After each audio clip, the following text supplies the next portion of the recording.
Hello everyone, and मी तुमच्या सगळ्यांची host सृष्टी. आणि आज आपण डिस्कस करतोय डीमॅट अकाउंट वरती. बेसिकली डीमॅट अकाउंट म्हणजेच डीमटेरियलाइज्ड अकाउंट. हे काय असतं यार, राईट? बेसिकली एखादी गोष्ट आपण फिजिकल वरनं जेव्हा तिला डिजिटली स्विच करतो, दॅट इज नोन एज डीमटेरियलायझेशन. जर तुम्ही शेअर मार्केटची जुनी हिस्ट्री चालली तर तुमच्या एक गोष्ट लक्षात येईल की जे आज आपण डिजिटली बघतो, हा शेअर घेतला, हा शेअर विकला, पूर्वी असं नसायचं.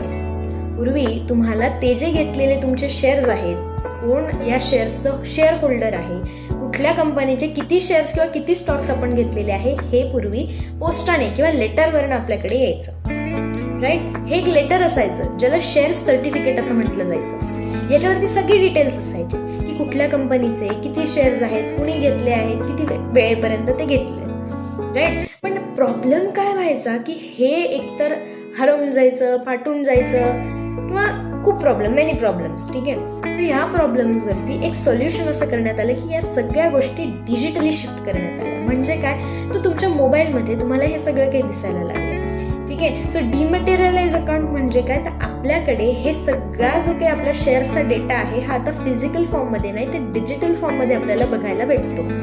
आणि ही जी काही आपली डिटेल्स असतील की शेअर्स आपण कधी घेतले, काय घेतले, आता डीमटेरियलाइज झाल्यामुळे हे सगळे डिटेल्स तुम्हाला आता इलेक्ट्रॉनिकली तुमच्या मोबाईलमध्ये तुमच्या डीमॅट अकाउंटमध्ये स्टोअर झालेलं असतं. सो आय होप डीमटेरियलाइज अकाउंटची कन्सेप्ट काय तुमच्या लक्षात आली असेल. सो व्हिडिओ आवडला असेल तर don't forget to like, share and subscribe. Thank you so much.